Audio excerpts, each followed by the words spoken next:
jalan keluar dari hutan itu.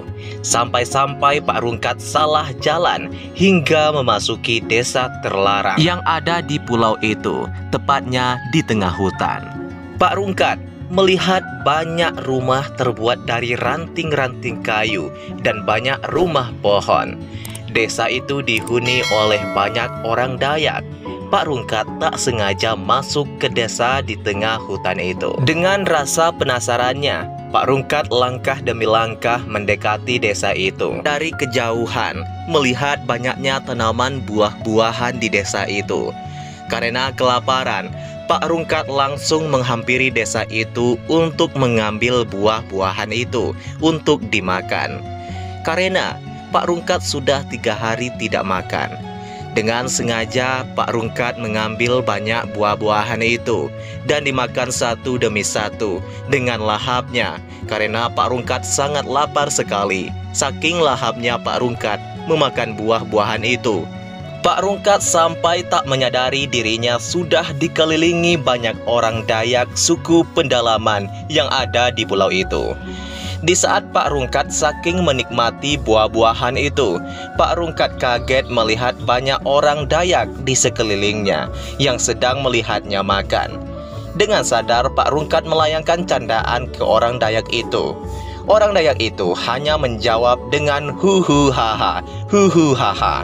Dan Pak Rungkat pun membalas hu haha dengan candaan kepada orang Dayak itu.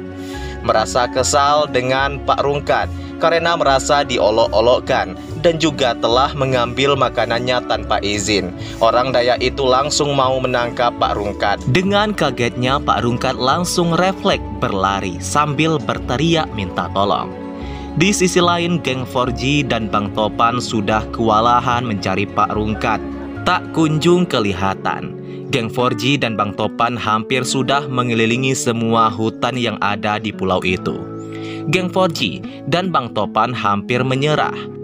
Mengingat si Peyot yang terus menangis dan bersedih, Geng 4G dan Bang Topan tetap harus kuat dan semangat dalam pencarian Pak Rungkat yang hilang. Sambil istirahat, Geng 4G dan Bang Topan melihat banyaknya telapak kaki manusia yang berukuran besar. Geng 4G dan Bang Topan langsung mengira ada orang penduduk di pulau ini, tapi tidak tahu di mana tempatnya. Dan prasangka Bang Topan, Pak Rungkat dibawa oleh orang penduduk pulau ini. Geng 4G langsung kaget dan Peyot menangis histeris. Dalam hati Peyot, Pak Rungkat ditangkap oleh suku pendalaman penduduk di pulau ini. Sambil menerka-nerka dan istirahat, Bang Topan mendengar orang yang meminta tolong dari arah tengah hutan dan terdengarnya samar-samar. Di sisi lain, Pak Rungkat dikejar oleh orang Dayak itu dan berteriak minta tolong. Ternyata Bang Topan mendengar teriakan Pak Rungkat itu. Ceritanya bersambung.